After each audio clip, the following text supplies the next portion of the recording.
Caffeine, it's strong, it's bold, it'll keep you up around the clock. But sometimes a standard cup of Java is just not going to cut it. You need more. Drinking 5 cups in a row can give you a stomach ache, though. What you need is a way to condense all 5 of those cups into one perilous beverage. A high-caffeine coffee that is a cut above the rest. So, if caffeine is your thing, fasten your seatbelts, because you've come to the right place. Our Death Wish coffee review is sure to leave your hearts pounding literally.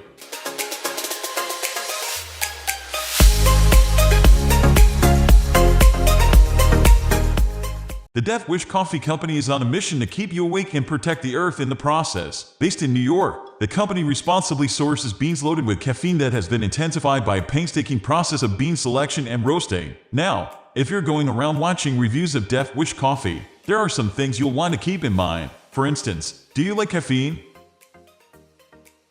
Okay, that one's a joke, but seriously, this stuff is not for wimps. It's brutally strong, but in a good way. If your academic or professional career is dogged by fits of exhaustion and you find yourself constantly hunting for something to keep you awake, Death Wish coffee might be the answer you're looking for. On the other hand, if a cup of black tea hypes you up, if the smallest scare gets your heart pounding, or if you're on heart medication, stay away. This stuff can be dangerous for anyone who can't handle average to high levels of caffeine.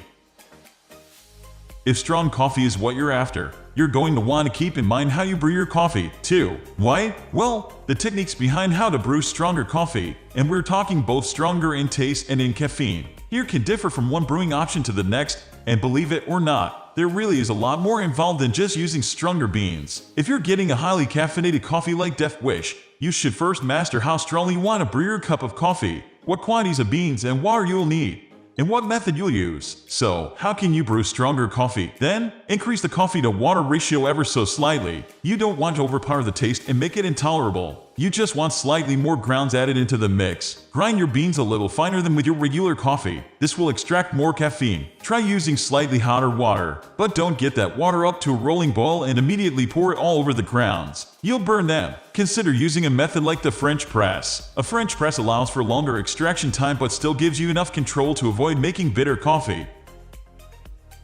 Before you go diving into the details about a coffee as specific as Death Wish coffee, make sure you're up to date with all of the typical coffee details like bean origins, growing regions, flavor profiles, roasts, and brew types. Why? Because if you're only interested in caffeine, you can get some caffeine capsules. But odds are that if you're reading this, you actually care about brewing the best coffee you can. And if that's the case, you'll want to know what's going on when a company as kick-ass as Death Wish spouts deep coffee knowledge about its bean origins or roasting processes. For example, even though dark roast coffee typically has less caffeine than a lighter roast, Death Wish has perfected a dark roast process that maximizes the amount of caffeine.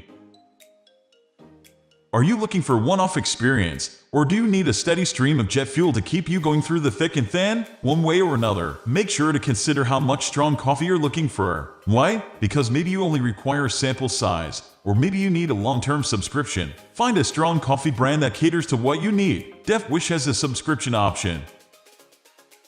The main Death Wish coffee side effect, as you can imagine, is that it'll keep you up for a long time. But before you shrug and move on, there are a few things you should consider if you're going to drink some. Keep in mind that it's generally recommended not to have more than 500 mg of caffeine a day. So 1 cup should be plenty compared to your normal 3 or 4. Don't go downing a whole pot of this stuff, or you might end up at the hospital. We are going to end this video right away. If you have any query or information to share, please leave a comment below. Thanks for watching.